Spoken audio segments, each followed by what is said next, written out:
ایک ایرانی بہت نیک بندہ تھا، شیخ عبداللہ. یہ صدام کے آنے سے پہلے بہت زیادہ ایرانی عراق میں رہتے تھے. صدام کے آنے کے بعد یہ بیچارے ایران آ گئے کیونکہ مظالم شروع ہوئے.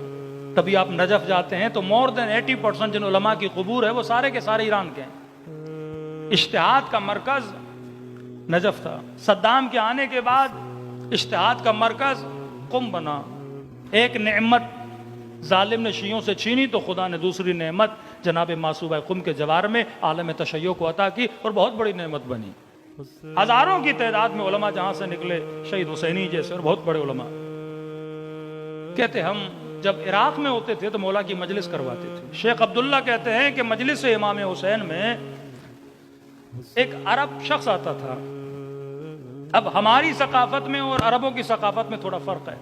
پاکستان میں جب مجلس ہوتی ہے تو لوگ بڑے توجہ سے سنتے ہیں، لیکن ایک ایرانی اور عراقی کلچر ہے کہ جب مجلس ہوتی ہے تو مجلس میں چائے بھی چل رہی ہوتی ہے، لوگ چائے بھی پی رہے ہوتے ہیں.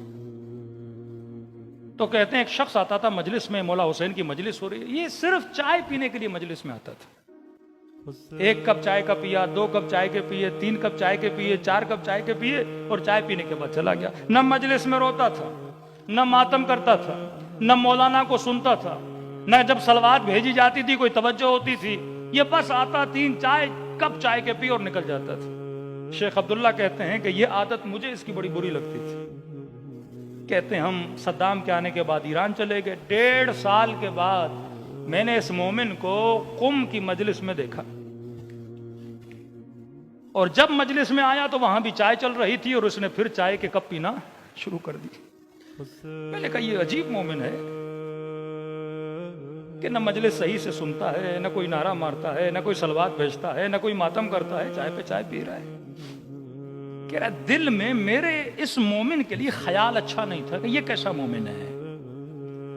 شیخ عبداللہ کہتے ہیں 1.5 سال کے بعد یہ مر گیا. اس کی وفات کے 1 سال کے بعد اللہ نے اس مومن کی مجھے برزخ دکھائی.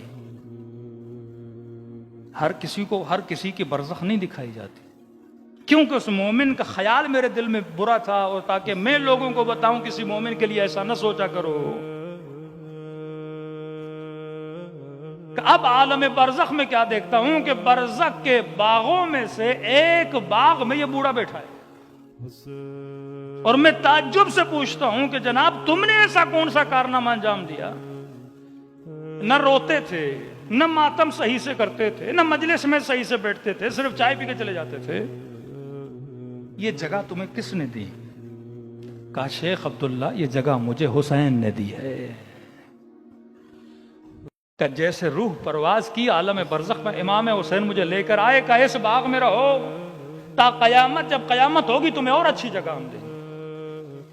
کہتا پھر میں نے کہا شیخ عبداللہ تم نے ایسا کیا کیا تھا کہ امام حسین نے تجھے باغ دیا ہے؟ تو صرف چائے پیتا تھا. کہتے یہاں پہ یہ بوڑھا غصے میں آیا اور اس نے کہا شیخ چائے تو پیتا تھا، لیکن یہ بتا چائے کس کی پیتا تھا؟ کیا میرے گھر میں قہوہ نہیں تھا؟ کیا میرے گھر میں چائے نہیں تھی؟ چائے تو میرے گھر میں بھی ملتی تھی. کہ میں صرف مجلس میں حسین کی چائے پینے کے لیے آتا تھا. جو اس نیت سے بھی مجلس امام حسین میں آئے کہ میں تھوڑا نیاز کھا کے آ جاؤں، فرماتے امام حسین اس کا بھی اجر ضائع نہیں کرتے. اب تصور کرو جو حسین کا ماتم کرے، جو حسین پہ گریہ کرے، جو حسین پہ جان قربان کرے، اس کا اجر امام حسین کیسے ضائع کر سکتے ہیں؟ صلوات پڑھے محمد و آل محمد.